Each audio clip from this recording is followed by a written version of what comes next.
ವೀಕ್ಷಕರೇ, ಕೃಷಿ ಯಾಂತ್ರೀಕರಣ ಯೋಜನೆಯ ಮತ್ತೊಂದು ಮಹತ್ವದ ಅಂಶದ ಕುರಿತು ಕೂಡ ನಾವು ಗಮನಹರಿಸಬೇಕಾಗಿದೆ.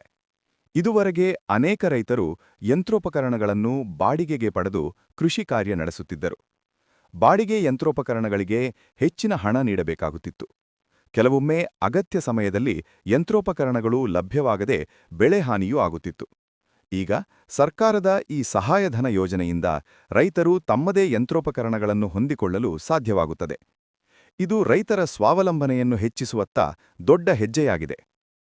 ವೀಕ್ಷಕರೇ, ಸರ್ಕಾರದ ಅಂದಾಜಿನ ಪ್ರಕಾರ ರಾಜ್ಯದಲ್ಲಿ ಸಣ್ಣ ಮತ್ತು ಅಲ್ಪ ಭೂಧಾರಕ ರೈತರ ಪ್ರಮಾಣ ಹೆಚ್ಚು ಇದೆ. ಇಂತಹ ರೈತರು 1 ಅಥವಾ 2 ಎಕರೆ ಜಮೀನಿನಲ್ಲಿ ಕೃಷಿ ಮಾಡುತ್ತಿದ್ದು, ಪ್ರತಿಯೊಂದು ಬೆಳೆ ಹಂತದಲ್ಲೂ ಹೆಚ್ಚು ಜಾಗರೂಕತೆ ಅಗತ್ಯವಿರುತ್ತದೆ. ಯಂತ್ರೋಪಕರಣಗಳ ನೆರವಿನಿಂದ ಇಂತಹ ರೈತರು ಕಡಿಮೆ ವೆಚ್ಚದಲ್ಲಿ ಉತ್ತಮ ಬೆಳೆ ಬೆಳೆಯಲು ಸಾಧ್ಯವಾಗುತ್ತದೆ. ಇದರಿಂದ ಕೃಷಿ ಕ್ಷೇತ್ರದಲ್ಲಿ ಲಾಭದಾಯಕತೆಯ ಪ್ರಮಾಣವೂ ಹೆಚ್ಚಾಗುತ್ತದೆ. ಇನ್ನು ಮಹಿಳಾ ರೈತರ ದೃಷ್ಟಿಯಿಂದ ನೋಡಿದರೆ ಈ ಯೋಜನೆ ಅವರಿಗೂ ದೊಡ್ಡ ಸಹಾಯವಾಗಲಿದೆ.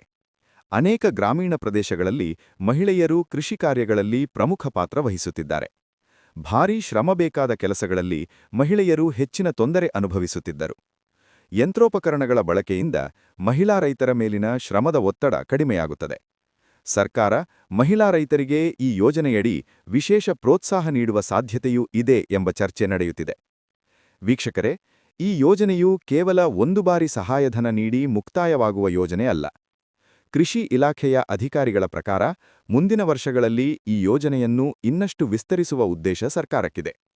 ಹೊಸ ತಂತ್ರಜ್ಞಾನ ಆಧಾರಿತ ಯಂತ್ರೋಪಕರಣಗಳು, ಡ್ರೋನ್ ಆಧಾರಿತ ಕೃಷಿ ಉಪಕರಣಗಳು, ನಿಖರ ಕೃಷಿ ತಂತ್ರಜ್ಞಾನಗಳನ್ನು ಸಹ ಹಂತಹಂತವಾಗಿ ಈ ಯೋಜನೆಗೆ ಸೇರಿಸುವ ಚಿಂತನೆಯು ಸರ್ಕಾರದ ಮಟ್ಟದಲ್ಲಿ ನಡೆಯುತ್ತಿದೆ.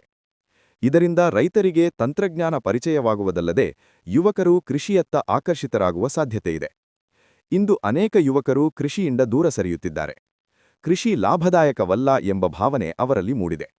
ಆದರೆ ಯಾಂತ್ರೀಕರಣ, ತಂತ್ರಜ್ಞಾನ ಮತ್ತು ಸಹಾಯಧನದ ಬೆಂಬಲದಿಂದ ಕೃಷಿಯನ್ನು ಆಧುನಿಕ ಉದ್ಯಮವಾಗಿ ರೂಪಿಸಲು ಸಾಧ್ಯವಾಗುತ್ತದೆ. ವೀಕ್ಷಕರೇ, ಕೃಷಿ ಯಾಂತ್ರೀಕರಣದ ಮೂಲಕ ಸರ್ಕಾರ ಇನ್ನೊಂದು ದೊಡ್ಡ ಗುರಿಯನ್ನು ಸಾಧಿಸಲು ಹೊರಟಿದೆ. ಅದು ಬೆಳೆ ನಷ್ಟವನ್ನು ಕಡಿಮೆ ಮಾಡುವುದು. ಮಳೆ, ಅಕಾಲಿಕ ಮಳೆ, ಬಿರುಗಾಳಿ ಅಥವಾ ತೀವ್ರ ಬಿಸಿಲಿನಿಂದ ಬೆಳೆ ಹಾನಿಯಾದರೆ ರೈತರಿಗೆ ದೊಡ್ಡ ನಷ್ಟ ಉಂಟಾಗುತ್ತದೆ. ಸಂಗ್ರಹಣೆ ಮತ್ತು ಸಂಸ್ಕರಣೆಯ ಕೊರತೆಯಿಂದಲೂ ಸಾಕಷ್ಟು ಬೆಳೆ ಹಾನಿಯಾಗುತ್ತದೆ. ಈ ಯೋಜನೆಯಡಿ ಟಾರ್ಪಾಲಿನ್ಗಳು, ಸಂಗ್ರಹ ಘಟಕಗಳು ಮತ್ತು ಸಂಸ್ಕರಣಾ ಯಂತ್ರೋಪಕರಣಗಳಿಗೆ ಸಹಾಯಧನ ನೀಡುವುದರಿಂದ ಈ ನಷ್ಟವನ್ನು ಗಣನೀಯವಾಗಿ ಕಡಿಮೆ ಮಾಡಬಹುದು. ವೀಕ್ಷಕರೇ, ಈ ಯೋಜನೆಯ ಪರಿಣಾಮವಾಗಿ ರಾಜ್ಯದ ಆಹಾರ ಭದ್ರತೆಗೂ ಸಹ ಬಲ ಸಿಗಲಿದೆ.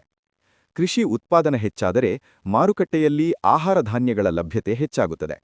ಇದರಿಂದ ಬೆಲೆ ಸ್ಥಿರತೆ ಸಾಧ್ಯವಾಗುತ್ತದೆ.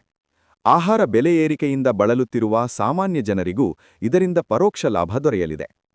ಇನ್ನು ಸರ್ಕಾರದ ದೃಷ್ಟಿಯಿಂದ ನೋಡಿದರೆ ಈ ಯೋಜನೆ ದೀರ್ಘಾವಧಿಯಲ್ಲಿ ಆರ್ಥಿಕವಾಗಿಯೂ ಸಹ ಲಾಭದಾಯಕವಾಗಬಹುದು. ಆರಂಭದಲ್ಲಿ ಸರ್ಕಾರ ಸಹಾಯಧನ ನೀಡಬೇಕಾದರೂ ಉತ್ಪಾದನೆ ಹೆಚ್ಚಿದಂತೆ ರೈತರ ಆದಾಯ ಹೆಚ್ಚುತ್ತದೆ.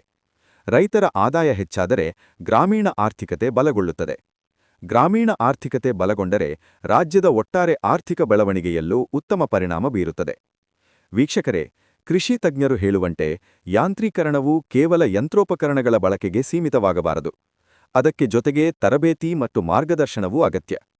ಈ ನಿಟ್ಟಿನಲ್ಲಿ ಕೃಷಿ ಇಲಾಖೆ ರೈತರಿಗೆ ಯಂತ್ರೋಪಕರಣಗಳ ಬಳಕೆಯ ಕುರಿತು ತರಬೇತಿ ಕಾರ್ಯಕ್ರಮಗಳನ್ನು ಆಯೋಜಿಸುವ ಸಾಧ್ಯತೆಯಿದೆ. ಸರಿಯಾದ ತರಬೇತಿ ದೊರೆತರೆ ಯಂತ್ರೋಪಕರಣಗಳ ಸದುಪಯೋಗ ಸಾಧ್ಯವಾಗುತ್ತದೆ ಮತ್ತು ಅವುಗಳ ಆಯುಷ್ಯವೂ ಹೆಚ್ಚಾಗುತ್ತದೆ. ಇನ್ನೂ ಕೆಲವು ಜಿಲ್ಲೆಗಳಲ್ಲಿ ರೈತರು ಸಮೂಹವಾಗಿ ಯಂತ್ರೋಪಕರಣಗಳನ್ನು ಬಳಸುವ ಮಾದರಿಯನ್ನು ಅಳವಡಿಸಿಕೊಳ್ಳಲು ಸರ್ಕಾರ ಪ್ರೋತ್ಸಾಹಿಸುವ ಸಾಧ್ಯತೆಯಿದೆ.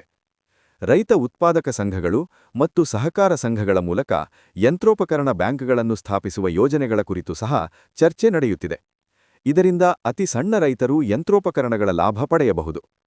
ವೀಕ್ಷಕರೇ, ಈ ಯೋಜನೆ ಜಾರಿಗೆ ಬಂದ ನಂತರ ಅರ್ಜಿ ಪ್ರಕ್ರಿಯೆ, ದಾಖಲೆ ಸಲ್ಲಿಕೆ ಮತ್ತು ಸಹಾಯಧನ ಬಿಡುಗಡೆ ಕುರಿತು ಸ್ಪಷ್ಟ ಮಾರ್ಗದರ್ಶನಗಳನ್ನು ಕೃಷಿ ಇಲಾಖೆ ಹೊರಡಿಸಲಿದೆ.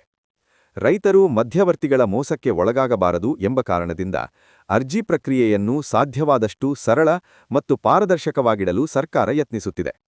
ರೈತರು ನೇರವಾಗಿ ಕೃಷಿ ಇಲಾಖೆ ಅಥವಾ ಅಧಿಕೃತ ಪೋರ್ಟಲ್ಗಳ ಮೂಲಕ ಅರ್ಜಿ ಸಲ್ಲಿಸುವಂತೆ ಸೂಚನೆ ನೀಡಲಾಗುವ ಸಾಧ್ಯತೆಯಿದೆ.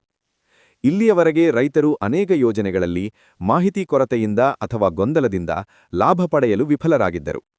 ಈ ಬಾರಿ ಸರ್ಕಾರ ಗ್ರಾಮ ಮಟ್ಟದಲ್ಲೇ ಮಾಹಿತಿ ಹರಡಲು ಕೃಷಿ ಅಧಿಕಾರಿಗಳಿಗೆ ಸೂಚನೆ ನೀಡಿದೆ ಎಂದು ತಿಳಿದುಬಂದಿದೆ. ಗ್ರಾಮ ಸಭೆಗಳು, ಕೃಷಿ ಮೇಳಗಳು ಮತ್ತು ರೈತ ಸಂಪರ್ಕ ಕಾರ್ಯಕ್ರಮಗಳ ಮೂಲಕ ಈ ಯೋಜನೆಯ ಮಾಹಿತಿ ತಲುಪಿಸಲಾಗುವುದು. ವೀಕ್ಷಕರೇ, ಒಟ್ಟಿನಲ್ಲಿ ನೋಡಿದರೆ ಕೃಷಿ ಯಾಂತ್ರೀಕರಣಕ್ಕೆ ಗರಿಷ್ಠ 3 ಲಕ್ಷ ರೂಪಾಯಿಗಳವರೆಗೆ ಸಹಾಯಧನ ನೀಡುವ ರಾಜ್ಯ ಸರ್ಕಾರದ ಈ ನಿರ್ಧಾರ ರೈತರ ಬದುಕಿನಲ್ಲಿ ದೊಡ್ಡ ಬದಲಾವಣೆ ತರಬಲ್ಲ ಶಕ್ತಿ ಹೊಂದಿದೆ. ಇದು ಕೇವಲ ಸಹಾಯಧನದ ಘೋಷಣೆಯಲ್ಲ, ಕೃಷಿಯನ್ನು ಆಧುನಿಕ, ಲಾಭದಾಯಕ ಮತ್ತು ಸ್ಥಿರ ಉದ್ಯಮವಾಗಿ ರೂಪಿಸುವ ದೃಷ್ಟಿಕೋನದ ಪ್ರತಿಬಿಂಬವಾಗಿದೆ. ರೈತರು ಈ ಅವಕಾಶವನ್ನು ಸದುಪಯೋಗಪಡಿಸಿಕೊಂಡರೆ ಮುಂದಿನ ವರ್ಷಗಳಲ್ಲಿ ಕೃಷಿ ಕ್ಷೇತ್ರದಲ್ಲಿ ಹೊಸ ಯುಗ ಆರಂಭವಾಗಬಹುದು. ಕಡಿಮೆ ವೆಚ್ಚ, ಹೆಚ್ಚು ಉತ್ಪಾದನೆ, ಬೆಚ್ಚಗೆ ಬೆಲೆ ಮತ್ತು ಸ್ಥಿರ ಆದಾಯ ಎಂಬ ಗುರಿ ಈ ಯೋಜನೆಯ ಮೂಲಕ ಸಾಧಿಸಬಹುದಾಗಿದೆ. ವೀಕ್ಷಕರೇ, ರಾಜ್ಯದ ರೈತರ ಬದುಕಿಗೆ ನೇರವಾಗಿ ಪರಿಣಾಮ ಬೀರುವ ಇಂತಹ ಮಹತ್ವದ ಸರ್ಕಾರಿ ಯೋಜನೆಗಳ ಸಂಪೂರ್ಣ ವಿವರ, ಕೃಷಿ ಅಪ್ಡೇಟ್ಗಳು ಮತ್ತು ಜನಪರ ನಿರ್ಧಾರಗಳ ನಿಖರ ಮಾಹಿತಿಗಾಗಿ ನ್ಯೂಸ್4 ಕರ್ನಾಟಕ ಚಾನೆಲ್ ಜೊತೆ ಸದಾ ಸಂಪರ್ಕದಲ್ಲಿರಿ.